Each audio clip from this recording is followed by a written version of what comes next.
और इसी बीच सीधे लिए चलते हैं आपको भीलवाड़ा, जहां पर विकास एवं सुशासन कार्यक्रम में शिरकत कर रहे हैं सीएम भजनलाल शर्मा।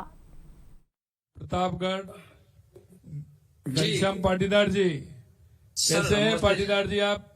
बढ़िया सर। आप कैसे हो सर? बस एकदम भाई ना, आपके सामने बात कर रहे हैं। ओके ओके सर, बढ़िया सर।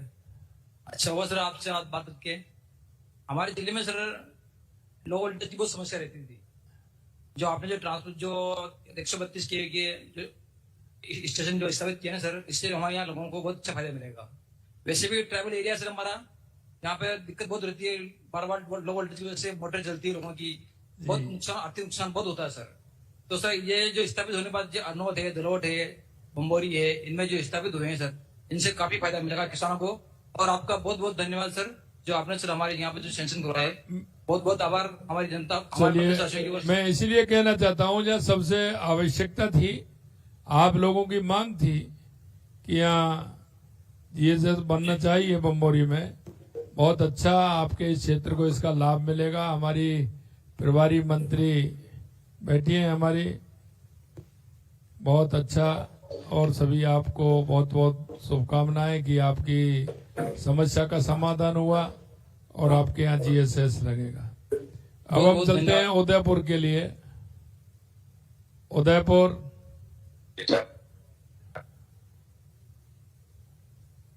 जी, कृष्ण गोपाल जी, कैसे हो पालीवाल जी?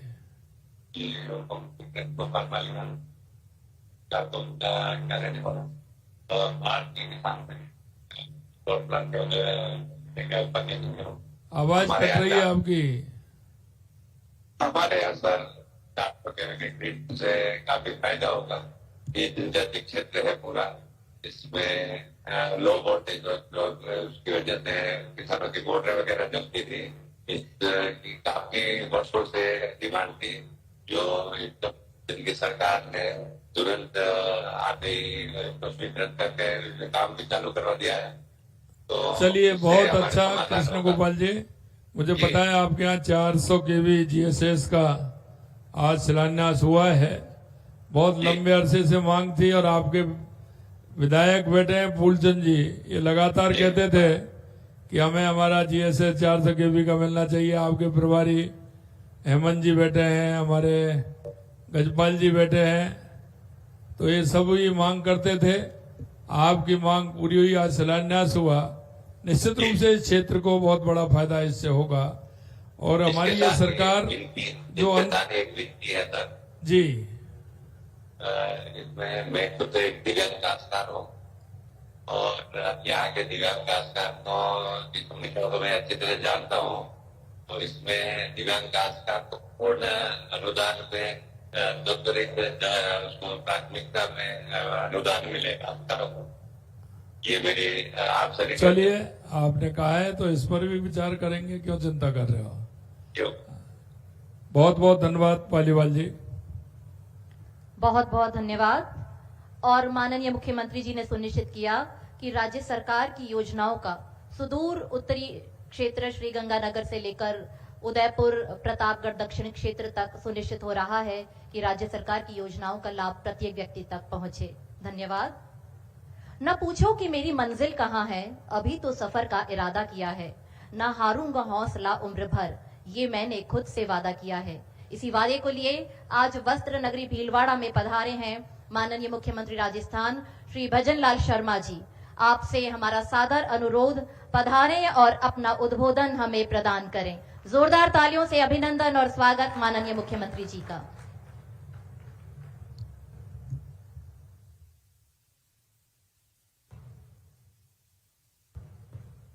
बोलिए भारत माता की। अरे भाई, ये भीलवाड़ा की आवाज है क्या?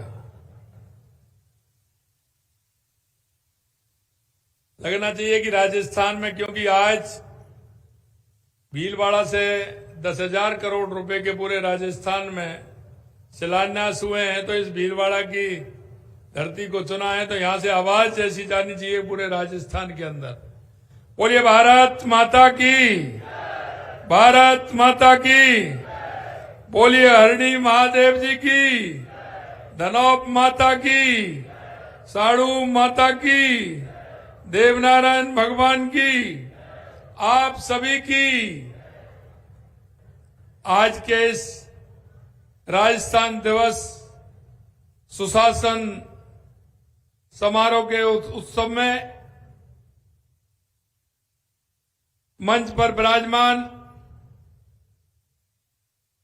हमारे विधानसभा के माननीय अध्यक्ष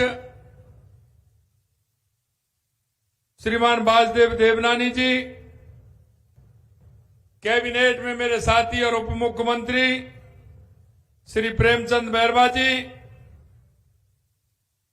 कैबिनेट में मेरे साथी जलदाय मंत्री श्री कन्हैयालाल चौधरी जी, विधायक श्री लालाराम बैरवा जी, विधायक श्री लादूराम पीतेलिया जी, केकड़ी के विधायक शत्रुघ्न गौतम जी, विधायक गोपाल शर्मा जी, विधायक गोपीचंद मीणा जी, विधायक जब्बर सिंह जी सांकला साहब, विधायक उदयलाल जी भड़ाना साहब, विधायक अशोक कोठारी जी और हमारी भीलवाड़ा की जिला प्रमुख श्रीमती वर्जीबाई जी, प्रदेश के उपाध्यक्ष सम्मानीय सरदार अजयपाल जी, प्रदेश मंत्री मिथिलेश गौतम जी, महापौर नगर निगम भीलवाड़ा राकेश पाठक जी, जिला अध्यक्ष भाजपा प्रशांत मेवाड़ा जी, प्रमुख शासन सचिव वैभव गैलरिया जी, अमरीश कुमार जी, राजन विशाल जी, मंच पर विराजमान सभी अतिथिगण और इस कार्यक्रम में आए मेरे पूजा योग बुजुर्गों, नौजवान दोस्तों और इतनी बड़ी संख्या में आई मेरी माता बहनों, सबसे पहले तो मैं आप सभी को नमन करता हूं, अभिनंदन करता हूं, आप सभी का वंदन करता हूं। मेरे भाई और बहनों, जैसा कि मेरे से पूर्व वक्ताओं ने बताया, क्योंकि आपको पता है कि राजस्थान दिवस के उपलक्ष्य में आयोजित किए जाने वाले एक कार्यक्रम की कड़ी में आज मैं सुशासन समारोह को संबोधित करते हुए बड़ी खुशी मुझे हो रही है। और खुशी इसलिए हो रही है कि आज भीलवाड़ा से यह संदेश जा रहा है कि जो हम राजस्थान की जनता के बीच में जो हमने वायदे किए, आज आप देख रहे हैं कि किस तरह से 10,000 करोड़ रुपए से ऊपर के कामों का आज यहां से शिलान्यास हुआ है। आज के इस कार्यक्रम में हमारे बीच में हमारे सभी प्रभारी मंत्री, हमारे सभी विधायक, हमारे सभी जनप्रतिनिधि आज यहां भीलवाड़ा से जुड़े हुए हैं। आप देख रहे हैं राजस्थान के हर जिले में यह कार्यक्रम चल रहा है। आप सभी को मैं इस राजस्थान दिवस की हार्दिक बधाई और शुभकामनाएं देता हूं। और आज के इस अवसर पर मैं राजस्थान के एकीकरण में अपना अमूल्य योगदान देने वाली महान विभूतियों को भी विशेष रूप से लौह पुरुष सरदार वल्लभ भाई पटेल जी को नमन करता हूं। उनके अथक प्रयासों के कारण ही राजपूताना की रियासतों का एकीकरण संभव हो सका। जैसा कि हम सब जानते हैं कि 30 मार्च 1949 को भारतीय नव वर्ष की चैत्र शुक्ल प्रतिपदा को रेवती नक्षत्र में इंद्र योग में इस बृहद राजस्थान की स्थापना की गई थी और इसी दिन को हम राजस्थान दिवस के रूप में मनाते हैं। हमने अब हर साल निर्णय लिया है कि चैत्र शुक्ल प्रतिपदा पर ही राजस्थान दिवस मनाने का निर्णय हमने किया है और हमेशा ये इसी तिथि को मनाया जाएगा। राजस्थान की आपने देखा है कि राजस्थान की जनता ने पूर्ववर्ती सरकार के कुशासन को भुगता है, जो अब इतिहास के पन्नों में एक एक काला अध्याय बनकर आ रहा है। कांग्रेस के शासन में सुशासन सिर्फ नारों तक सीमित रहा, जबकि हकीकत है प्रदेश में अराजकता अव्यवस्था पूरी तरह से थी। महिला उत्पीड़न का देखा है आपने किस तरह की स्थिति राजस्थान के अंदर थी। और यही नहीं, आपने देखा युवाओं के साथ भी कुठाराघात हुए थे। युवाओं के साथ जिस तरह से पेपर लीक की घटनाएं हो रही थी, युवाओं के सपनों को कुचला जा रहा था, वो आपके सामने है। मैं तो इतना कहना चाहता हूं, लोग बिजली के लिए कितने परेशान होते थे। हमने वायदा किया है हमारे किसानों से कि आने वाले 2027 में किसान को हम दिन में बिजली देने का काम करेंगे। हम उपभोक्ता को भी बिजली देंगे, हम उद्योग को भी बिजली देंगे, यहाँ के उद्योगों को भी बढ़ावा देंगे, क्योंकि हमारी भीलवाड़ा की पहचान एक वस्त्र उद्योग के रूप में है। हमने कहा कि इसकी पहचान बरकरार रहनी चाहिए, यहाँ और भी उद्योग आने चाहिए जिससे कि हमारे भीलवाड़ा का विकास हो सके और हमारे राजस्थान का विकास हो सके। आपने देखा ईआरसीपी के नाम पर कांग्रेस ने किस तरह से राजनीति की थी, जनता को ठगा, लेकिन आपने देखा कि हमारे तुरंत सरकार आने के बाद हम ईआरसीपी को भी लेकर के आए। हमारे 17 जिलों के लिए वो एक बहुत ही उपयोगी और वरदान साबित करने वाली होगी, क्योंकि हम वहां के 17 जिलों को पानी भी देंगे, 4 लाख हेक्टेयर जमीन को सिंचाई का पानी भी देंगे। इसलिए मैं कहना चाहता हूं, क्योंकि ये डबल इंजन की सरकार है, राजस्थान के विकास की पटरी तेजी से दौड़ रही है। हमने वायदे किए, उन वायदों को भी हम पूरा कर रहे हैं। आपने देखा जल जीवन मिशन में हम तेजी लेकर आए हैं। अभी मेरी बात हो रही थी हमारे मंत्री महोदय जी, उन्होंने कहा कि आज ही मैंने भीलवाड़ा में बैठक ली है। मैंने कहा है कि जहां भी आवश्यकता पानी की है, निश्चित रूप से हमारी सरकार कृत संकल्प है। हम भीलवाड़ा नहीं, पूरे राजस्थान के अंदर पूरी तरह से पानी की व्यवस्था करेंगे। राजस्थान में आपने देखा है, माननीय हमारे विधानसभा अध्यक्ष जी कह रहे थे कि राजस्थान में 35 लाख करोड़ रुपए के एमओयू साइन हुए हैं। लेकिन मैं आपसे इतना कहना चाहता हूं, क्योंकि राजस्थान इन्वेस्टमेंट समिट तो कांग्रेस ने भी किया था, लेकिन फर्क इतना है कि उन्होंने जाते हुए साल में किया था, क्योंकि सिर्फ उनको राजस्थान की जनता को दिखाना था। हमको करना है, इसलिए हमने पहली साल में राजस्थान किया है और 35 लाख करोड़ रुपए के एमओयू हुए हैं। और हम जब महीने की इसकी मॉनिटरिंग करते हैं, महीने की हम इसको देखते हैं, तो आपने देखा होगा आने वाले हमारे मार्च के महीने में लगभग 3 लाख करोड़ रुपए के एमओयू धरातल पर उतर जाएंगे, जिनका काम प्रारंभ हो जाएगा। ये हमारी डबल इंजन की सरकार का काम है। मैं आपसे इतना कहना चाहता हूं, आप देख रहे हैं हमने पूरी तरह से राजस्थान की जनता से जो वायदे किए थे, हम एक एक वायदे को पूरा कर रहे हैं। क्योंकि आपने देखा कांग्रेस ने शासन में भ्रष्टाचार जो दिया वो आप सभी ने देखा। लेकिन मैं युवाओं से कहना चाहता हूं, कल भी मैंने कहा था कि आपने देखा होगा 1 साल के अंदर जिस थीम के साथ युवा, किसान, महिला, मजदूर जिसे लेकर के हम चल रहे हैं, हम महिलाओं के उत्थान के लिए काम कर रहे हैं, हम किसान के लिए काम कर रहे हैं, हम युवाओं के लिए काम कर रहे हैं, और हम गरीब अंत्योदय की परिभाषा को लेकर के हम नीचे हमारे गरीब तबका कैसे अपना समय निकालता है उसके लिए भी काम कर रहे हैं। मैं आपसे इतना ही आग्रह करना चाहता हूं, राजस्थान दिवस समारोह में आज का कार्यक्रम सुशासन को समर्पित है। सुशासन हमारे देश और प्रदेश की प्रगति की कुंजी है। जैसा कि हमारे यशस्वी प्रधानमंत्री नरेंद्र मोदी जी कहते हैं कि अच्छा शासन वही है जो लोगों की आकांक्षाओं और उम्मीदों के अनुसार काम करे। इसी को मानते हुए उनकी सरकार आमजन की बेहतर और कल्याण के लिए देश में एक पारदर्शी, जवाबदेही प्रशासन उपलब्ध कराने के लिए काम कर रही है।